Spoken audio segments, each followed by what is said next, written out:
Introducing FoodDash, Green Eats, Savor, Recycle, Repeat. Our project aims to promote sustainable alternatives to plastic and polystyrene containers in the food delivery industry. By offering eco-friendly packaging solutions, we seek to reduce environmental impact while aligning with the United Nations Sustainable Development Goals. Join us in creating a greener future for the food delivery. The food delivery industry reliance on plastic and polystyrene containers presents environmental challenges such as plastic pollution, resource depletion, waste generations, and climate impact. Our project Food Dash Green Eats, Savor, Recycle, Repeat addresses these challenges by promoting sustainable alternatives. By aligning with the United Nations Sustainable Development Goals, specifically SDG 12, Responsible Consumption and Production, SDG 14, Life Below Water, SDG 15, Life on Land, and SDG 13, Climate Action. Our initiative aims to foster responsible practices, conserve marine and terrestrial ecosystems, and contribute to climate action. The competitors analysis part, we have three partners here, which is the GrabFood, FoodPanda, and also the AirAsia Food. So let's start with the GrabFood. You can see the strengths is we have three: established market presence, strong partnerships, and brand recognition. For FoodPanda, it has like extensive restaurant partnership, strong brand presence, and also its large customer space. Well, for the AirAsia Food, you can see it has the strong brand presence too. I mean, recently, and also it has some extensive customer base because it's based on its AirAsia brand. But the challenges are stated right here. It has some operational complexities because we need to use some reusable container program in a large scale, and also its resistances to the changes because currently the GrabFood is not implementing such things.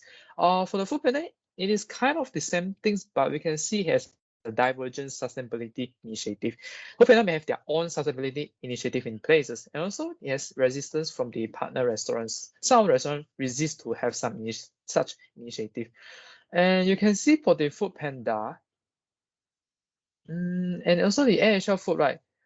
Its strengths is actually including the leveraging AirAsia strong brand presences, and it has the potential to reach a large audience and quickly gain market traction.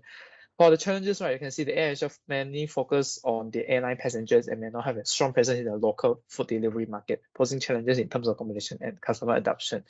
Now let's look at the technology and technicalities part. Actually, we can see this is a flow right here. We started, use order the food from the food deck, and we'll return the food container after they finish their food. Either they drop the food container at a certain place or they collect by the riders, and then we collect and send the washing point to clean the containers.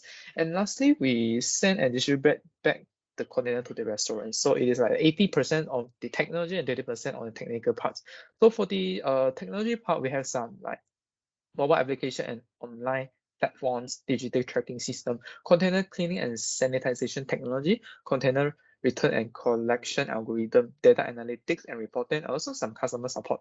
Obviously, for the technical part, we have some compatibility and integration issues, user experiences, scalability and infrastructures, system reliability and redundancies, and also lastly, compliance and regulations, which is to be fitted in our project. And as you can see, this is our financial projection for 3 years. The revenue predictions here is like we mainly focus on three parts: is reusable container sales, service fee, advertising, and sponsorships. Initially, for the first year, like 100,000, 50,000, and 20,000, and then we gradually increases by like 50 parts, 550,000, 80,000, and 30,000. And lastly, we estimate the year 3 revenue projection has increased this tremendously by like 200,000, 100,000, and lastly 40,000. This is for the financial projection for 3 years. And for the cost projection, of course, we do it like extensively on 6 parts here. We have research and development, technology development and implementation, container procurement, cleaning and sanitization, container collection and logistic, training and rider support. And this is actually the main 6 parts that this project will consume for the cost. And we split it by 3 years. For the first year, it's like 80,000, 100,000, 200,000, 50,000, 60,000, and 40,000. The main part will be the technology development implementation because it is the most crucial part on how this project is going to work. And the cheapest spend will be the training rider and support because the rider has their own experiences on handling the food. So I don't think these main issues.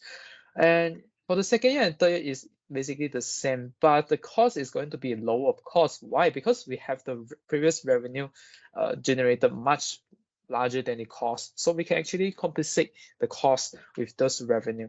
So we estimate that the cost variation for each of our year will be decreases slightly, and eventually we gain a large money.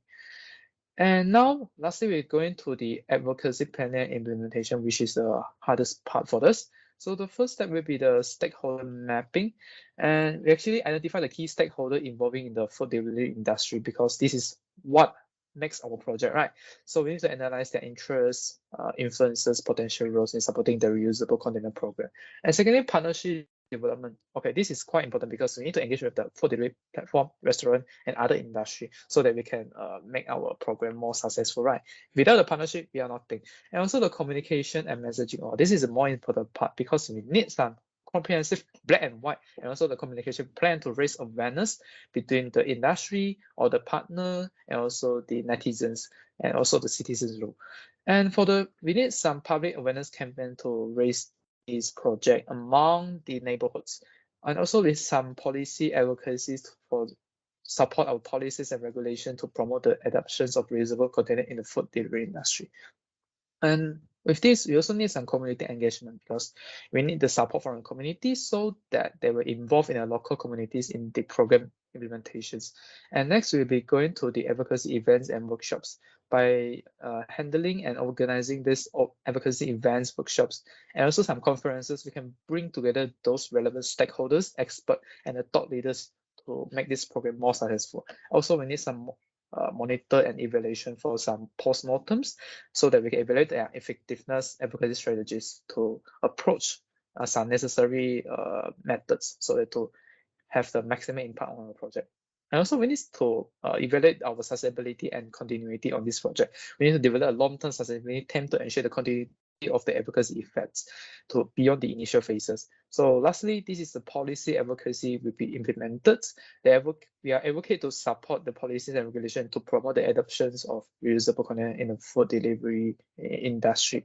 So actually, all in all, right, we can see that the advocacy plan focuses on the stakeholder management, partnership development, communication awareness campaign, policy advocacies, community involvement, monitoring, sustainability, and also some grassroots engagement to drive the adoption of reusable containers in the food delivery industry. And I think that's all for our project. And thank you for your attention.